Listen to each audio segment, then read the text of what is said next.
I found her earring in our bed before Marcus came home, and the metal tasted like salt when I realized it was not mine. My chest thundered as if the room had swallowed all the air. Lena said, "We promised to tell each other first." The promise felt small beside the cold shine in my palm. Marcus said, "You are shaking. What happened?" I held up the crescent hoop like a verdict. He stared, and the silence bruised the walls. Lena said, "Whose is it?" His mouth opened and closed, a fish drowning on land. He said, "It must be Ivy's. It fell." It meant nothing. The word nothing cracked like porcelain on tile. Lena said, "We set a rule, no one in our bed." He looked at the sheets as if they had lied to him. My throat burned with the taste of shared ideals. Lena said, "You said sharing was caring, but you took what I could not give." He tried to reach for me, and I stepped back into the earring's sharp orbit. The metal glinted like a small, merciless moon. Morning found us pretending to be ordinary, and the lie scratched like wool. Lena said, "We wanted this to be honest."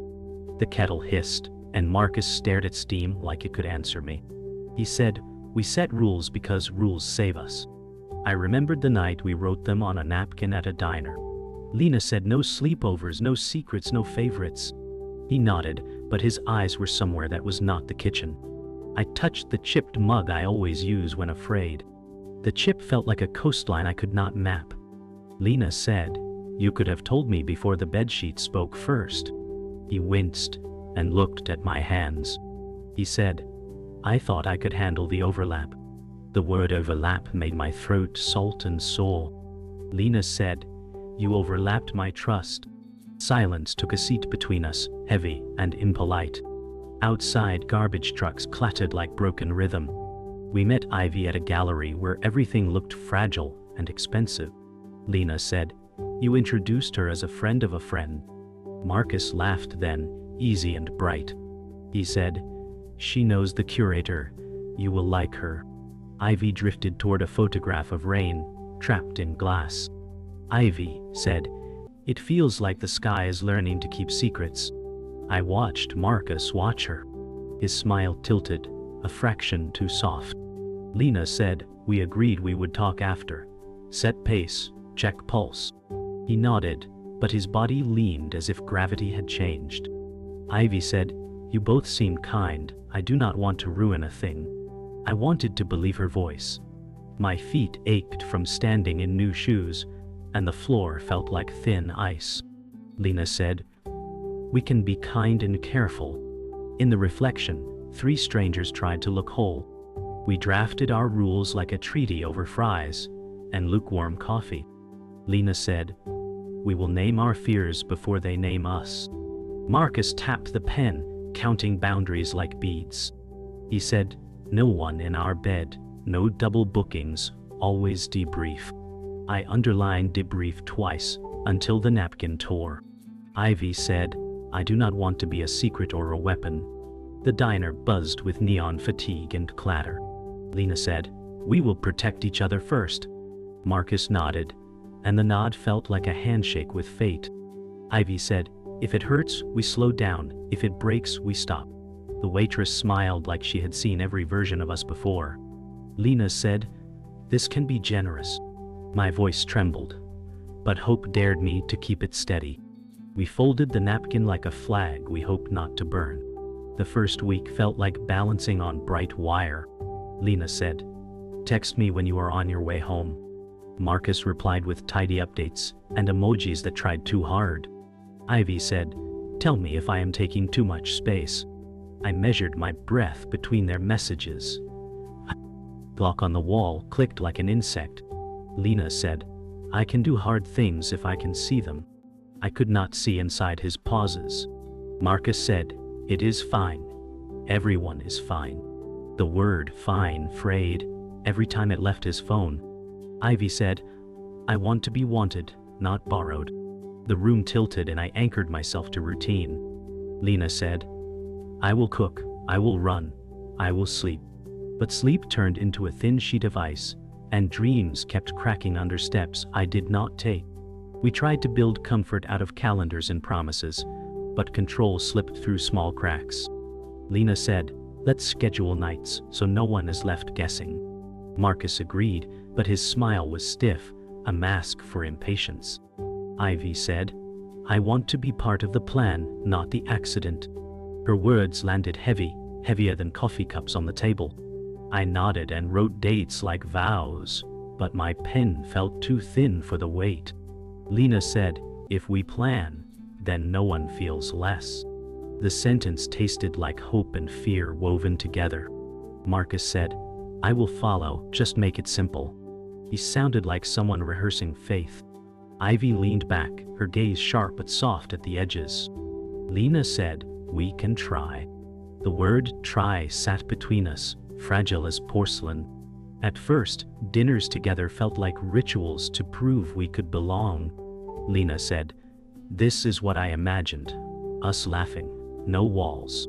Marcus raised his glass and grinned too wide. Ivy said, "I don't want to feel like the extra chair."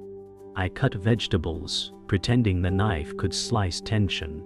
The room smelled of garlic and butter, but underneath was something sharper. Lena said, "You are not extra. You are here because we want you." Marcus said, "We are building something big." The word big made me wonder if foundations could hold. Ivy's smile wavered, like she was balancing on thin rope. The clink of forks sounded too loud, every pause stretched thin. Lena whispered, "Please just be real." I wondered if real was something we could survive. We set boundaries like fences, but every word was another reminder of fragility. Lena said, "No one replaces anyone." Marcus rubbed his temple, nodding too quickly. Ivy said, "Then tell me when I'm crossing a line." Her voice wavered, sharp and pleading at once. I wrote the rules in a notebook, lines curling into small cages. Lena said, "We keep honesty higher than desire." Marcus said, "Yes, but sometimes honesty is hard in the moment." His tone carried the shape of excuses not yet born. Ivy looked down, tracing circles on the table edge. Lena said, "We will not survive silence." The phrase cut me open, because silence was already growing roots in me. Marcus reached for her hand, and my stomach tightened, bracing for storms. We thought transparency would shield us, so phones lay face up like offerings. Lena said, "No secrets mean no hidden shadows." Marcus unlocked his phone too fast, as though rehearsed. Ivy smiled faintly, but her fingers curled against her screen. I stared at messages lit like tiny bonfires, unreadable to me. Lena said, "This is not about control, it is about care." Marcus said, "Then trust me, because I am trying." The word trying thudded like stones in my chest. Ivy whispered, "Sometimes I don't know what place I hold." The silence after swallowed the room whole. Lena said, "We are still writing the map." But even maps can tear, and I felt corners fraying already. Even laughter felt rehearsed, like actors waiting for the cue. Lena said, "This is supposed to be joy, not calculation." Marcus chuckled too loud, echo bouncing. Ivy said, "I feel like I'm always auditioning." Her eyes shone, but not from humor. I tried to laugh with them, but it came out thin, fragile. The board game on the floor scattered pieces like broken promises. Lena said, "Can we play without fear?" Marcus said, "I am trying to keep balance." The word balance tilted like a seesaw beneath us. Ivy leaned back, arms around knees, distant smile fading. The room felt crowded, but emptier than ever. Silence finally won, and it sat smugly in the center of the rug. Jealousy began like condensation, harmless until it blurred the view. Lena said, "Why do you flinch when I ask where you were?" Marcus rubbed his neck and smiled too fast. He said, "I was with Ivy, we got late, I lost track." The clock ticked like a metronome for lies. Ivy said, "We only talked, it was quiet." My stomach pinched at the word only. Lena said, "Talking is fine, hiding is not." He stared at the floor as if a trapdoor waited. Ivy said, "I do not want to be a secret." The room smelled like old coffee and worry. Lena said, "We check in, that was the rule." He nodded, but the nod drifted like smoke. My faith shrank to a match head, hot and brief. The debriefs turned into cross-exams, and kindness thinned. Lena said, "Tell me what you felt, not just what you did." Marcus tapped the table in anxious Morse. He said, "I felt seen, and it scared me." The words bruised and soothed at once. Ivy said, "I felt temporary, like a rental heart. I tasted iron behind my teeth." Lena said, "We promised no favorites." He exhaled as if the room took his air. Ivy said, "I need to know I matter without stealing." The table hummed with the fridge's low growl. Lena said, "Then we slow down until breath returns." He nodded, but distance leaned over his shoulder. The first rule cracked when the map app placed him near our block at midnight. Lena said, "You said you were across town." Marcus winced and lifted his phone too slowly. He said, "Signal drift, it happens." The excuse limped. Ivy said, "I left early. He walked me to the train." Heat rose like sirens in my ears. Lena said, "You walked past our street to reach a train 3 stops away." He swallowed and stared at the screen like it might rewrite itself. Ivy said, "I did not know the route." The lie felt borrowed and badly tailored. Lena said, "No more midnight fog." Trust thinned to a whisper. Ivy began canceling shared nights, and the cancellations whispered pattern. Lena said, "Are you pulling away or being pulled?" Ivy stared at her screen, jaw set. She said, "I am tired of being scheduled like a chore." Marcus sighed as if the calendar weighed a ton. He said, "We need structure, or we drown." The word drown echoed in the sink's hollow ring. Ivy said, "I want to feel chosen, not rotated." A draft slipped under the door like a warning. Lena said, "Then choose with us, not around us." His silence turned into a fourth presence, heavy and cold. The bed became a court where memory testified. Lena said, "I smell her perfume in the pillows." Marcus shut his eyes as if darkness erased evidence. He said, "I washed the sheets, I tried, scratched the air." Ivy said, "I never wanted to be the reason you break." My heartbeat drummed a verdict I feared to speak. "Oh." Lena said, "We are already cracking." The lamp hummed like a nervous witness. Marcus said, "I love you both. I am failing both." The confession tilted the room. Ivy whispered, "Then stop failing in secret." The night held its breath and waited for the collapse. The twist came not from Marcus but from Ivy's trembling voice. Lena said, "What else have you hidden?" Ivy's lips pressed pale before she answered. She said, "It wasn't only nights, it was weekends too." My heart dropped like a glass shattering on tile. Marcus covered his face with both hands, words trapped. He said, "I thought it wouldn't matter if I kept it quiet." Quiet rattled like chains on my ribs. Lena said, "You broke the spine of every rule." Ivy added, "He promised me I was more than rotation." The sentence rewrote every memory, each smile cut into confession. Lena whispered, "Then I was the secret." Silence crawled across the walls, sticky and merciless. The admission rewrote our house like graffiti scrawled in blood. Lena said, "You both let me carry trust alone." Marcus shook his head, frantic. He said, "I never wanted to hurt you, but I wanted more." More echoed like hunger with no end. Ivy said, "I asked him if it was safe, he swore yes." My stomach turned at the image of them together, rewriting my absence into intimacy. Lena said, "You promised me no one would enter our weekends." His silence was the verdict. Ivy said, "I thought love was wider, but it is just sharper." Her voice splintered like broken glass across the floor. Ivy's phone buzzed, a message flashing too quick to hide. Lena said, "Who keeps reaching for you?" Marcus' eyes darted, panic written bold. Ivy said, "She is someone else, she thought she was his only." The word only carved into me like a blade. Lena said, "So there are more?" He stammered, "It wasn't serious." Sirius collapsed like a bridge in fire. Ivy said, she cried when she found out I existed. My breath came shallow, drowning in betrayal that multiplied. Lena whispered, I thought the wound was two-sided, but it is endless. Silence pressed down like a coffin lid sealing. Truth spread like wildfire. Lena said, it was never just us three, was it? Marcus opened his mouth, then closed it like swallowing stones. He said, I couldn't stop once it started.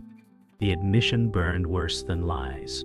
Ivy said, you told me I was enough, and then you told her too. My chest fractured into splinters.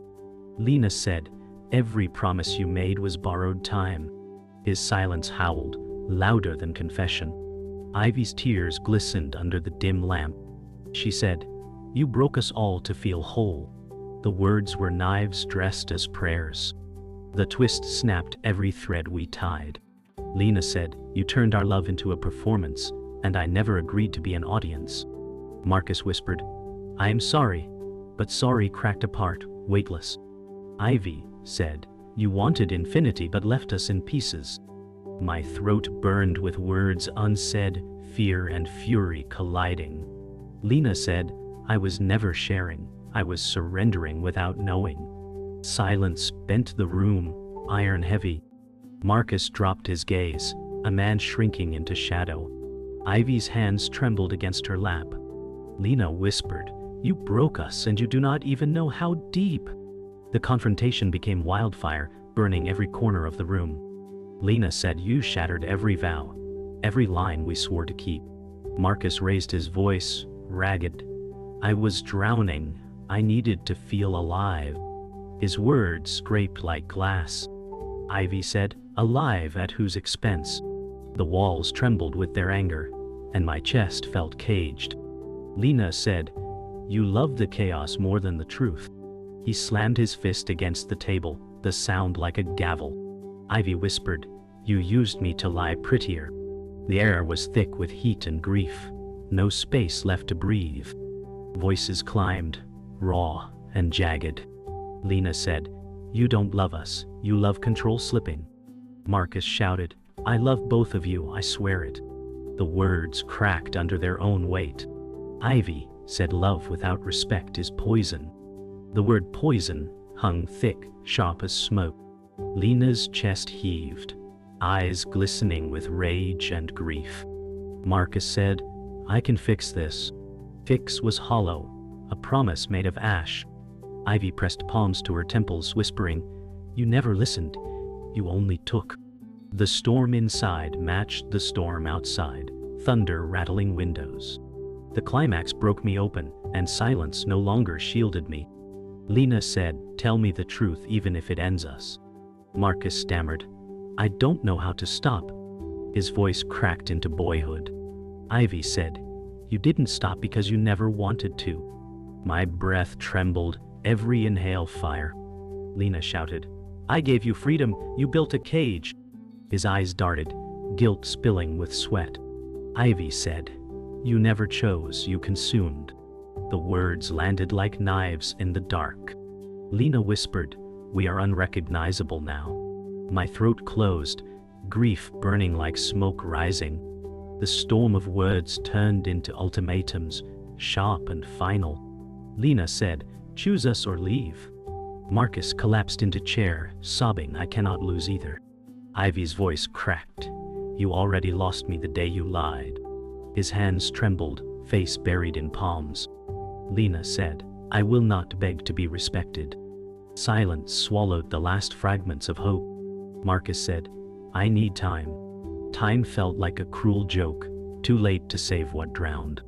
Ivy stood, shoulders trembling, no more waiting, no more scraps. The truth landed heavy, the room split like glass under hammer. The climax ended in a silence more violent than screams. Lena said, you do not get to break us and keep us. Marcus whispered, I love you. But it was too late, a ghost of words. Ivy turned away, saying softly, love is not enough when it wounds. The lamp buzzed faintly, the only sound left. Lena's tears finally fell, hot trails marking surrender. He reached out, but no one moved toward him. The air hung still, heavy with endings. My chest cracked open, knowing nothing could stitch us whole again. Morning after the storm, the apartment felt like a museum of echoes. Lena said, "I will not fix what you refuse to stop breaking." The kettle hissed and then forgot to sing. Marcus said, "I can move out for a while." The word, while tried to pretend it was mercy. Ivy said, "I will not come here anymore." Air thinned as if the walls learned to hold their breath. Lena said, "Return the keys by tonight." He nodded, small as a folded note. Ivy whispered, "I am sorry for the parts I believed." The apology stuck like a seed in winter. Lena said, "We survive by ending what kills us." The clock ticked new hours that refused to fit the old house. Packing his things sounded like rain inside boxes. Lena said, "Take the records you love and the shirts I bought." Marcus held a sweater like a photograph of a better hour. He said, "I do not know who I am outside this." The hallway swallowed copies of his footsteps. Ivy texted, "I will give you space, then silence." Lena said, "I will learn silence that does not punish me." He folded the napkin of rules, a relic from a simpler lie.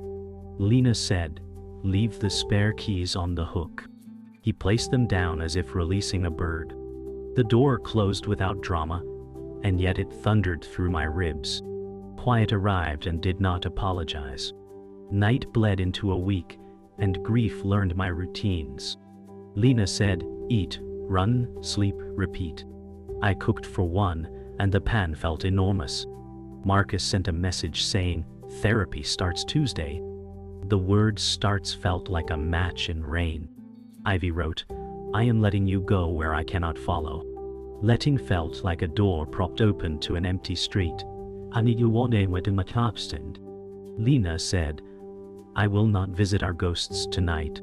I washed the sheets and the water turned cold too fast. Lena whispered, "I loved us and we became a storm." The wind outside praised and punished the windows. I met Ivy at a bench near the river, not to repair, only to witness. Lena said, "We need to end without knives." Ivy nodded, eyes rimmed red but steady. She said, "I mistook hunger for love." The wind lifted our hair like a page about to turn. Lena said, "I mistook endurance for devotion." Her mouth softened as if mercy remembered its job. Ivy said, "He wanted a chorus where I wanted a vow." Water slapped the pier with bored applause. Lena said, "We can forgive without returning." We stood to leave, lighter and still heavy. I walked the neighborhood at dusk and practiced a new kind of alone. Lena said, "I do not have to be chosen to have worth." Storefronts glowed like small forgiven suns. Marcus wrote, "I will pay my share and keep distance." Responsibility finally learned his name. Ivy posted a photograph of sky, captioned "Open does not mean empty." Lena said, "Open can mean honest when it does not mean harm." I held the city like a lukewarm hand and did not let go. Lena whispered, "I loved, I lost, I remain." Night answered with a quieter dark. The final days felt like aftershocks, quieter, but just as deadly. Lena said, "I no longer search for proof, the absence is enough." Marcus sent one last message that read, "Forgive me," but forgiveness never arrived. Ivy left town, her apartment window empty, curtains drawn like unspoken apologies. Lena whispered, "I gave all my truths and received riddles in return." The city hummed with other lives untouched by our wreckage. I walked past the diner where we wrote rules on a napkin and thought of how paper burns easier than hearts heal. Lena said, "We are not villains, only fragile architects of impossible homes." The words floated, heavy and light, before dissolving into night air. Even silence felt different, not cruel but final, like a locked door with no key. I sorted through his things left behind, records, cufflinks, scribbled notes. Lena said, "Every object feels heavier than it should." The smell of cologne lingered like a ghost that refused to move on. Marcus had written "be back soon" on a scrap that mocked me now. Ivy had left her scarf in the hallway, threads snagged on a nail like a wound refusing to close. Lena said, "I will not keep relics of betrayal." I placed them in a box marked "gone," yet my hands trembled. The box was lighter than grief deserved. Lena whispered, "Memory does not fit inside cardboard." Still, I sealed it shut and stacked it where shadows kept watch. Ivy's number dimmed in my phone, moved into silence. Lena said, "I cannot erase her voice, but I can stop chasing it." The river bench stayed empty when I passed, as if it had erased us. Marcus wrote, "I hope you heal," but I did not answer. I thought of how we measured love in rules instead of grace, and how rules failed us all. Lena said, "I will measure myself now, not my worth in someone's hunger." The air tasted clearer without rehearsed apologies. Ivy's laughter still echoed, but softer, almost kind. Lena whispered, "I will forgive the girl I was who thought surrender was love." The night sky, vast and silent, offered no answer but did not wound me either. The mirror became my final witness. Lena said, "I do not see loss, I see survival stitched into my skin." I leaned forward, tracing under eye shadows that told stories longer than years. Marcus once said, "You look strongest when you smile," but strength was no longer his to define. Ivy once said, "You are softer than you admit," and she was right, but softness is not weakness. Lena said, "I am scarred, but scars prove I lived." I exhaled, long and trembling, and the mirror fogged before clearing. My reflection did not flinch, it held, steady and unbroken. The silence in the apartment grew lighter, less of a cage, more of a cloak. Lena whispered, "I remain my own witness now." The final confession struck like thunder, small but devastating. Lena said, "I do not want them back, but I miss who I was before them." The truth tasted bitter and clean. Marcus remains a ghost in numbers I will never call. Ivy a shadow in dreams I will not chase. Lena whispered, "I believed sharing was caring, yet I gave more than I ever had to lose." My voice cracked, but there was no one left to hear. The apartment hummed with its quiet heart, no lies pulsing in the walls. Outside, the city carried on, blind to the storms it housed. I pressed my palm to the window, cool glass steady under skin, and breathed one last time for what was gone. The silence after was final, and I wore it like a crown carved from ruins.